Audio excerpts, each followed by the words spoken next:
From the time he encountered the mysterious Yorg Kosha, my master has known other worlds and other planes exist. Long has he dreamed of visiting them and availing himself of their pleasures. So when he learned that one of these worlds faced an unimaginable evil, he did not hesitate to heed its call for aid. But even his wildest imaginings could not prepare him for these gigantic, hideous beasts. If not annihilated, they would consume this world. And after that, fill their bellies with ours. Pleased with his new allies, and eager for the adventure this new world afforded, Conan chose to stay here once the battle was won. Many wars did he fight. Honor and fear were heaped upon his name. In time, it became legend. One minute, I'm in Woodsboro, closing in for the kill. Then the next, somehow, I'm here. How did it happen, and why? Don't know, and I don't care. What I do know is I'm gonna sink my teeth into this plot twist. But people here don't know me. And if I'm gonna relish making mayhem, I need 'em fucking scared. Live streaming some kills will do the trick. The shredded flesh and splattered blood will go viral. And that's when the fun really begins. I can't wait to start stacking bodies, to see the eyes go dark as they die. I do this right, someone will want to turn it into a video game. And they say I'm a psycho. How the Terminator came to this timeline is unknown. The danger he poses to it, sadly not. As he began his murderous rampage, all in the realms stood horrified. All, that is, except Sektor. To her, he was the perfect weapon. One that once added to its arsenal would make the Lin Kuei invincible. Upon capturing him, Sektor worked feverishly to commandeer the Terminator's cybernetic mind. But she underestimated his machine intelligence. He broke free and quickly seized control of Sektor's factory. Soon, it was producing Terminators by the thousands. They have caused death and destruction on a scale unimaginable. Not even my godly power can stop them. Our options and our time are running out. If we cannot soon find an answer, this timeline's flesh and blood beings will be obliterated. Project Starfish? Project Butterfly? Crazy town, both of them. But neither was as fucked up as Project Magician. I was way over my head with Eclipse. I mean, the dude's a goddamn god. Somehow, though, I got his back to the wall. Freaked him out so bad, he cast a spell that sent me here. I guess he thought sending me here would finish me? But I tell you, I feel like I've come home. This place needs peace. Bad. And like me, folks here will do whatever it takes to get it. So bring on Shao, Reiko, and those dickhead sorcerers. I'll drop them all first chance I get. Desperate to avoid defeat, Titan Shang Tsung had stolen me from my timeline to set me against Liu Kang. He assumed a Viltrumite would shift combat in his favor. Shang Tsung was right, of course, but he was blinded by ambition, and failed to consider that my only true loyalty is to the Viltrum Empire. In my home timeline, my mission to pacify Earth for Viltrum had been left incomplete. I thought I could redeem myself by delivering this new timeline. New realms, new species, all ours for the taking. For a few years, annexing realms satisfied the Empire's hunger for conquest. But my people have excellent memory. I knew sooner or later we would return to our own timeline, to Earth, to finish my original mission. I only hope my son has had time enough to prepare. How many times have I saved them? I give and give and give, but no, I laser a few measly innocent bystanders, and suddenly they're all, "What have you done for me lately?"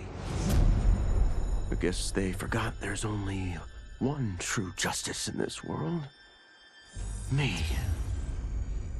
But of course, that was before things got weird. Gotta admit, a portal from another dimension opening up and demons pouring out wasn't how I thought Tuesday was gonna go. But then again, that multiverse crap is all the rage lately, so who knows? And the same ungrateful crybabies who whined about me lasering a few dozen nobodies, now they beg me to save them. So I save the world again. I mean, it's my world. Can't let a bunch of demons disrespect me. After I finished them off, their portal or whatever was still open, which could only mean one thing: sequel. I went in the damn Chloe hole, and what did I discover? Another realm with a tournament where gods and monsters fight to the death. It was like Votland, but just for me. Honestly, I only wish I had known about this place sooner, because I've had the time of my life. Though Kuai Liang had accepted me as a Shirai Ryu, many of his warriors could not. The bloodshed at the wedding had left many injured and scarred. Their hearts understandably simmered in bitterness. It boiled over one day as we trained. A push became a shove, and suddenly I was fighting for my life. After he intervened, Kuai Liang banished the instigators. It made me ill, how my presence was disrupting the clan. It was no way to repay Kuai Liang's mercy. So, I offered to resign, and asked for those who attacked me to be reinstated. But instead of ending my time with the Shirai Ryu, my gesture heralded a new beginning. It gave those still resentful of me pause, enough for them to permit me a fair chance to prove myself. Given the circumstances, it is all I can ask. Though I had returned to the temple after Titan Havik's defeat, I remained livid. Livid with Bihan's foolishness, Kuai Liang's betrayal, and Cyrax's defection to his Shirai Ryu. So when Quan Chi arrived to parley, offering to eliminate the upstart clan, I listened. For his services, Quan Chi asked that I retrieve an amulet that was locked away in the Temple of the Elements. No small task, given its wards and guardians. But one worth undertaking, if it would finish the Lin Kuei's rivals. But before I could find the amulet, I found Bihan. There he was, imprisoned and forgotten, when Liu Kang had promised to restore him. As I rescued Bi-Han, all thought of retrieving Quan Chi's treasure was quickly forgotten. I will never forgive Liu Kang for this betrayal. That he is a god will not stop me from seeking vengeance. As I regained consciousness, I regained my memories. My transformation into a creature of chaos. My defeat of Titan Havik. And my failed confrontation of Liu Kang. Sektor was obsessed with finding the means to purge my soul of Titan Havik's corruption. She was shocked when I told her she should do no such thing. Infusing my soul with chaos did not damage me. It enriched me. By embracing randomness and chance, I have unlocked vast new powers. My combat is less predictable, more formidable, and radically more lethal. Titan Havik gave me these gifts to use in fomenting his chaos. Instead, I will use them to fight for the Lin Kuei. Kang, the Shaolin, my brother and his clan, will yield in terror when confronted by my perfection.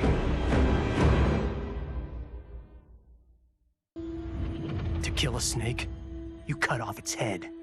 Or in the Yakuza's case, its heads. Kenshi said I couldn't do it. But he didn't know what I knew. That the family's bosses were meeting to talk shop and settle disputes. In one fell swoop, I could decapitate them all. As they nursed whiskey and negotiated, I waited. My moment came, then was cut short when a fiery portal opened. Out of it stepped men I'd never seen before. And from the boss's low bows and averted eyes, I could tell they were the ones really in charge. Listening in, I learned they run the Red Dragon, an ancient clan secretly behind all of Earthrealm's crime families. I could crush the Yakuza, but these Red Dragon would simply replace it. Probably with something even worse. I'm facing a powerful new enemy in my war on the underworld.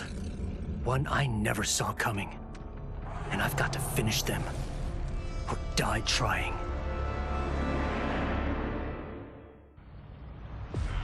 For a moment, Jared took control. We fixed the damage which had allowed him, and reimposed our collective will. But the damage went further than we thought.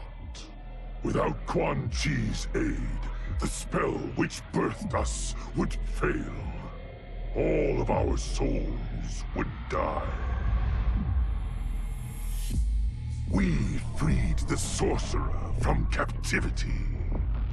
But after healing us, he betrayed us. He schemed to make us his slave once again. Combat was fierce, yet we persisted, finding strength in the unique abilities of our collected souls. Now we must decide our future path. Reconciling our desires will be difficult, but reconcile them we must. If not, we will be consumed by civil war.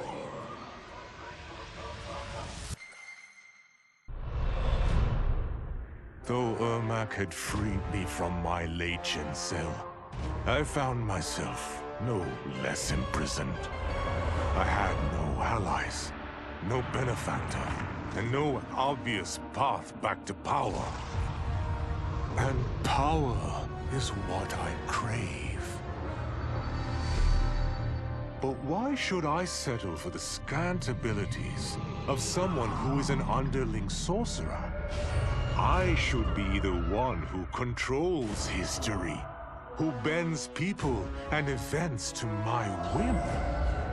I should control the hourglass and wield it as the keeper of time. While I search the realms for the hourglass, I further master the dark magic needed to destroy Liu Kang. My quest may take a lifetime, but it will be worth it. For when I succeed, I will achieve omnipotence. After escaping Lei Chin prison, I was hounded by the Imperial Police. I needed a place to hide and to recuperate while I plotted the best way forward. I knew the remote canton of my youth would be perfect. To escape capture, I traveled by sea. Little did I know that a gargantuan storm was brewing. My tiny craft was smashed apart. I closed my eyes, waiting to drown, hoping that the Netherrealm wouldn't claim my soul. But when I reopened them, I found myself not in hell, but on a deserted island. From its ruins, I could tell that great sorcerers had once lived there. In the caves beneath the ruins, I found what I can only describe as a well of souls.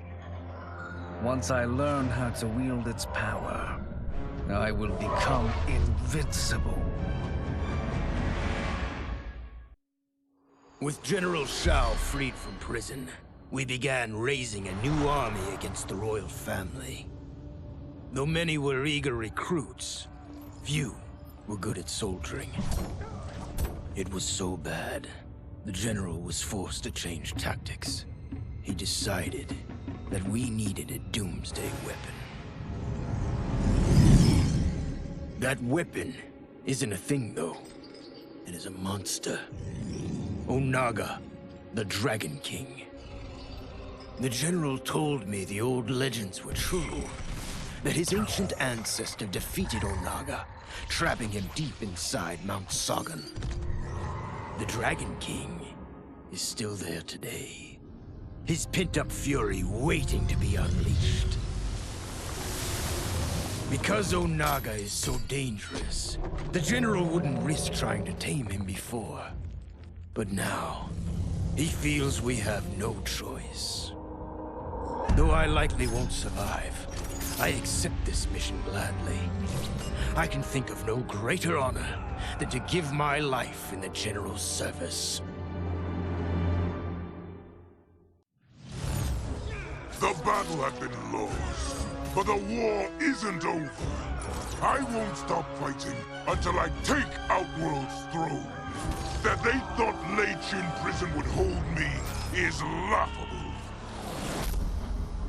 Once free, I began planning my next campaign. I would need an unstoppable army to overthrow Mileena.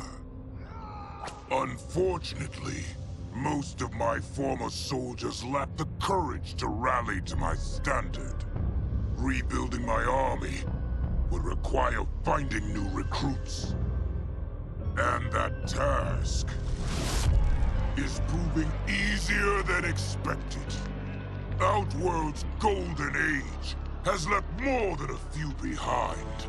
Without hope, without power, they eagerly heed my call to tear down Mileena's government.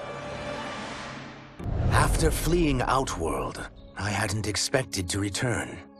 But then, I also hadn't expected the new Empress to make me an offer I couldn't refuse. To thank me for helping stop General Shao's rebellion, she asked me to be her emissary to the Zaterrans. Going home, bearing the seal of the royal house, I would show, once and for all, that my mutation wasn't to be feared. That it wasn't a source of shame. To my surprise, I was welcomed. But those warm smiles hid a dark secret. I stumbled upon a trove of official records, which showed that my shape-shifting ability isn't unique. Many Zaterrans are born with it, but are killed by their government to keep it from spreading. Who started this barbaric policy? Who is now enforcing it is unknown. But I will find out, and I will put an end to this madness. As the darkness enveloped me, I took a long last look at my family. I did not expect to see them again until their souls joined mine in the living forest. But miraculously, my beloved husband delivered me from oblivion. Though he couldn't save my body, Jared had preserved my soul. Like him and countless others, I am now a part of Ermac. Yet ours is not a peaceful repose. The collected souls within Ermac have their own needs and agendas. Before we can speak as one, we must first reach consensus. I had thought, as the former rulers of Outworld, I and Jared would hold sway. But here we are, two souls among many thousands, fighting for the right to be heard. And if there is one thing we do well together, it is fight. We will win the right to govern Ermac as we once had governed Outworld. And we will rule for the benefit of all. I had broken the Lin Kuei free of Liu Kang's enslavement. We were now masters of our destiny, and could take our place among Earthrealm's great nations. But taking and holding territory would require a vast army. I needed more fighters to make our presence felt. Then I recalled Shang Tsung's dragon warriors. An army of them would be unstoppable. But trafficking in such strong magic would surely draw Liu Kang's attention. Sektor advised that we avoid detection by building our army using science, not sorcery. We've invested much into this endeavor, and we are beginning to see results. Once again proving the depths of Sektor's genius. When we are done, all of Earthrealm will honor our desires and heed our demands. If not, they will face the Lin Kuei's wrath. Kuai Liang and I were working hard to build our new clan. But even with the help of his close friend Harumi, it was difficult. The biggest problem was finding the right initiates. Then, one night, while walking outside Harumi's compound, I was attacked. I thought at first it was a Lin Kuei assassin, but his strikes were too uncertain, too angry. My attacker, it turns out, was a boy. Homeless and hungry, his assault was born of desperation. He needed money so that he could eat. It was like looking at myself 15 years ago. I would have ended up just like him if the Lin Kuei hadn't taken me in. So I took the boy to Kuai Liang, who also appreciated his fire. We made him our first initiate. The boy's name? Hanzo Hasashi. No sooner had Titan Shang Tsung been defeated than Bihan and his loyalists hunted us down. Outnumbered, we fled to Japan. There, we sought refuge from an old family friend. As children, we played together. But Harumi Shirai was a woman now, the head of her clan. Her strength, beauty, and intellect awed me. Also incensed by Bihan's betrayal, Harumi agreed to help me forge a new clan, one that would stand against him and defend Earthrealm.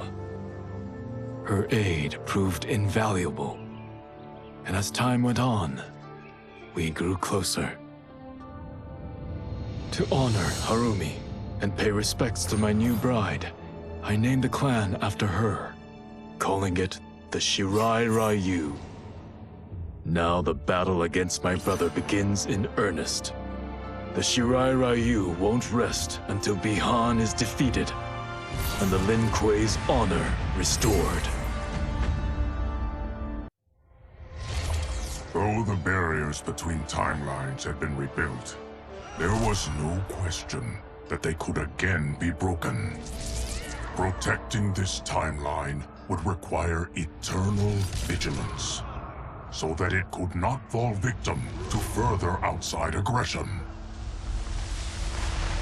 But nothing in my countless lifetimes had prepared me for this task. In none of them had multiple timelines ever coexisted. Monitoring them for threats was an entirely novel problem. It would require a novel solution. I discovered that though the timelines no longer touched, their meeting had left them intertwined. I can now secretly surveil all timelines, keeping watch for potential danger. It pleases me to do this service for the new era. Lord Liu Kang may rest assured that it is secure. I wasn't looking for allies against the Yakuza, but I found one in Special Agent Jackson Briggs.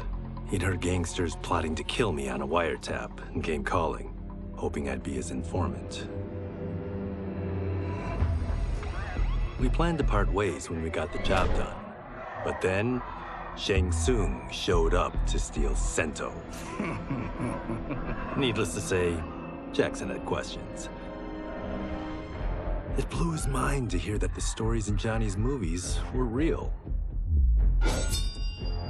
Once the shock wore off, Jackson quickly sized up the threats Earthrealm faced. To deal with them, he got his bosses at the FBI to form the Outworld Investigation Agency. When he asked me to sign on, I hesitated. After all, me? A government agent? But it's an important job. And more importantly to me, an honest living. I couldn't believe that Liu Kang welcomed me in Earthrealm, or that he thought me worthy to study with his Shaolin masters. After a lifetime of wishing for one, I finally had a home. But my joy was tempered as I thought about Serena. My shadow sister was still under Quan Chi's yoke, and she deserved a life free of him as much, if not more, than I.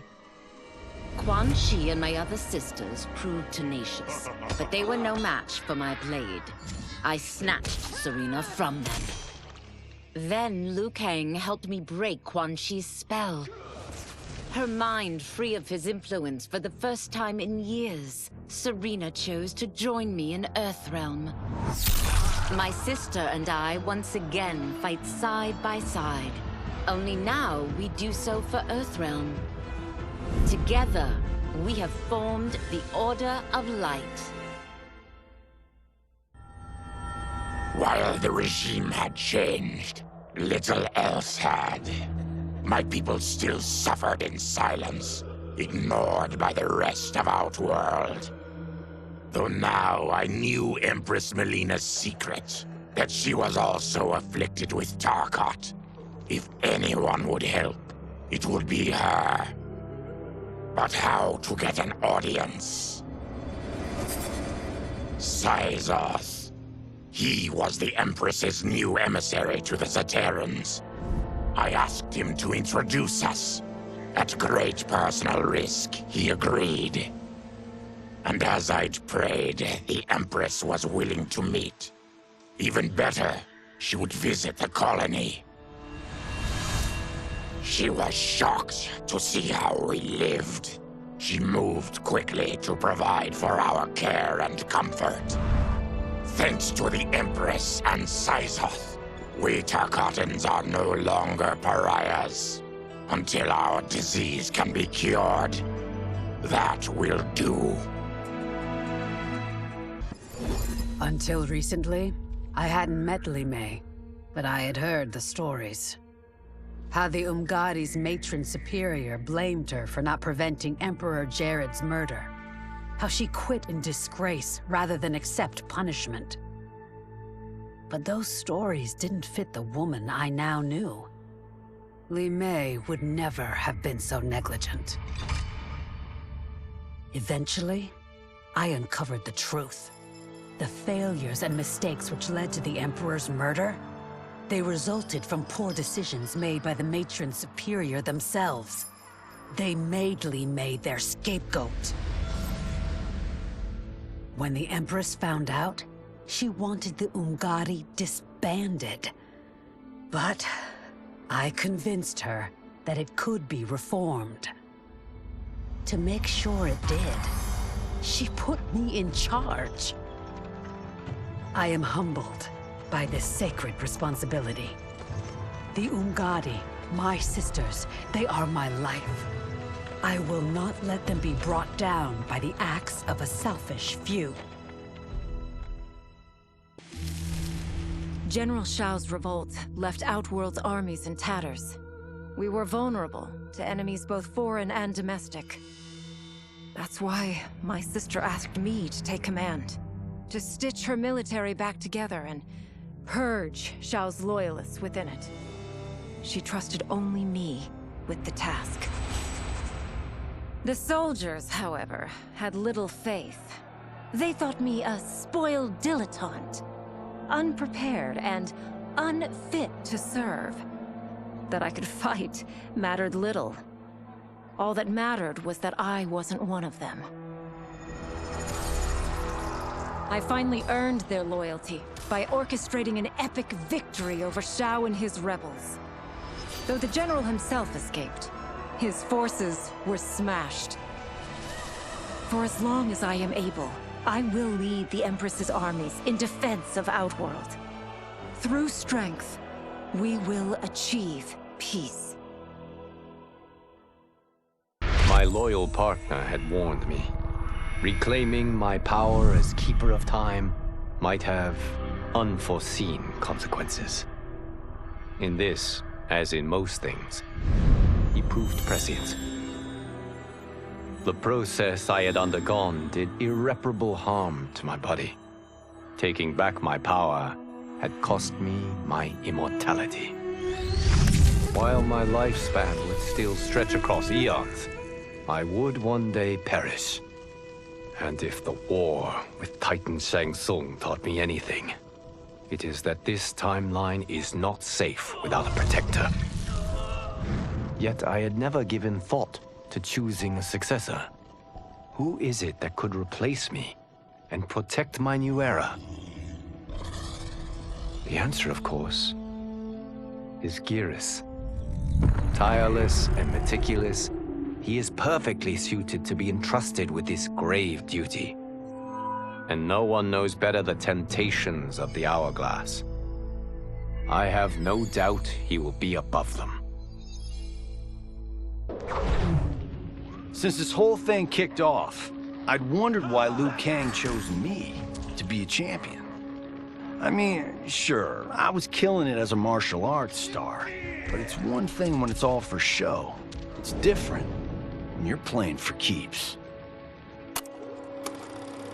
Then Liu Kang let me in on his master plan. He wanted the masses to know about the world beyond them, the one filled with gods and monsters, and he wanted me to tell them about it. But I knew revealing the truth all at once would be too shocking of a plot twist for most. That's why I pitched doing a bunch of stories, to slowly get people used to it. And if there's one thing I can do, besides kick ass in combat, it's build a cinematic universe. I'm serving up movies, streaming series, games, you name it. I like that I'm doing a public service. And it doesn't hurt that I'm making more than a few bucks. It's the kind of synergy that would make any studio mogul proud. It was inevitable that the Shaolin Masters had me join them. They knew just how much future initiates could learn from me. Shujinko was one of my earliest. His ability to absorb anyone's powers and skills was amazing. With the right training, he could become our greatest champion. I knew that I alone could give it to him. But as his proficiency grew, so did his ego. In love with himself and his power, Shujinko became a threat to the realms. He hadn't learned humility, because I wasn't the one who could teach it. I should have listened to Raiden's warning and not tried to train Shujinko alone. After he was subdued, Shujinko's accumulated abilities and memories were taken from him. He is once again a new initiate, ready to begin his training. This time, Raiden and I train Shujinko together. He will become the champion he is destined to be. And I will fulfill my duties, humbly and cooperatively. Though worried about how the public might react, I met with Baraka to discuss his Tarkatans. Speaking from his heart, he moved me. I agreed to visit his colony and see how his people lived. The conditions were atrocious. This was one of my mother's few mistakes. Like all Outworlders, she treated Tarkatans with scorn. What they deserved from us was compassion. And the only way to get it for them was to reveal my affliction. To show all my subjects that even an empress could get Tarkat. The scandal my revelation caused was intense. But with the help of Kitana and Tanya, I emerged from it a stronger empress than ever. My honesty, empathy, and resolve won over my remaining doubters. There is no longer any question that I am fit to lead the Empire. As her reign began, Empress Mileena faced many challenges. To meet them, she turned to the people she trusted. Her sister to lead her army, and me to lead her Imperial police.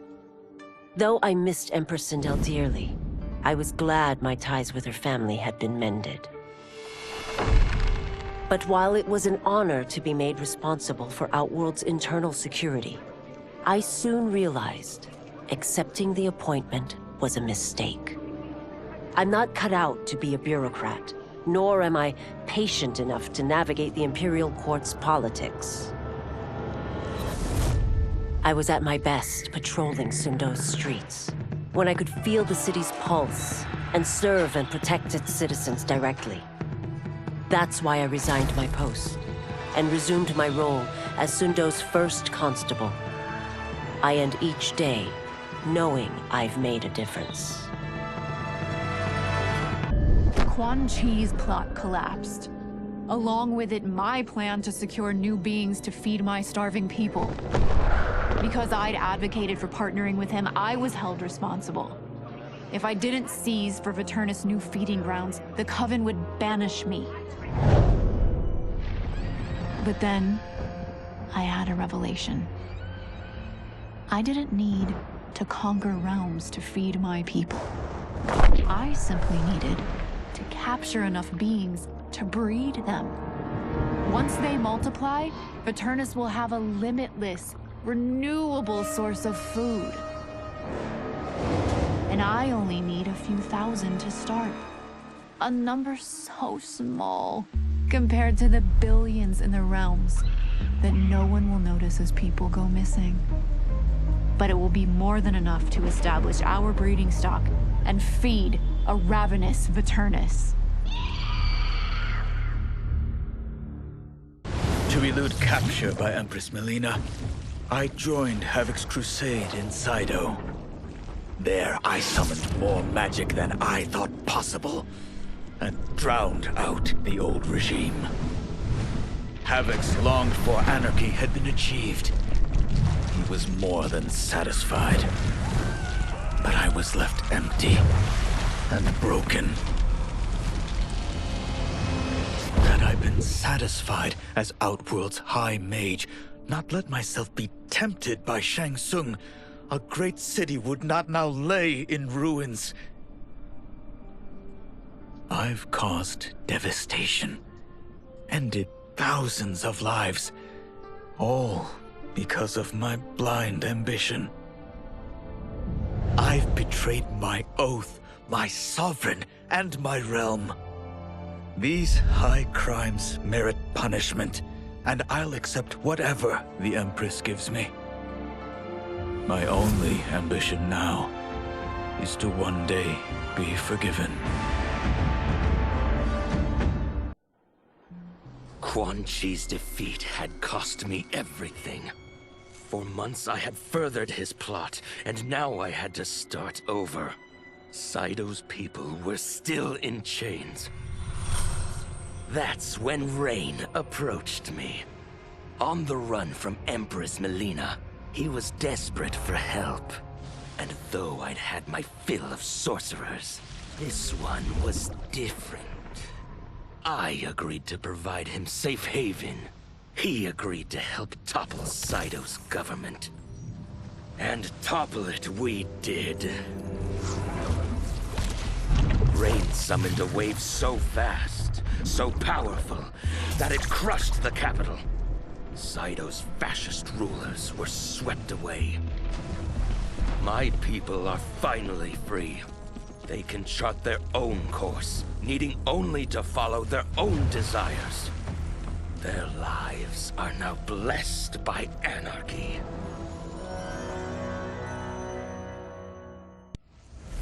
Were it not for my godly counterpart, I would not have survived the battle against Titan Shang Tsung. Meeting him, though, raised questions. Why did I replace him in this new era? Why was I made mortal? Lord Liu Kang told me of his Raiden's nobility and righteousness, about his steadfast leadership in the defense of Earthrealm. He also told me about Raiden's dark side, how he could be consumed by rage and cast aside the rules he otherwise lived by. Making me mortal and incapable of such anger was to keep me from following in his footsteps. Though I understood the reasons why, I felt I had been done a disservice. To survive the coming battles, I may need the edge that only great rage can bring.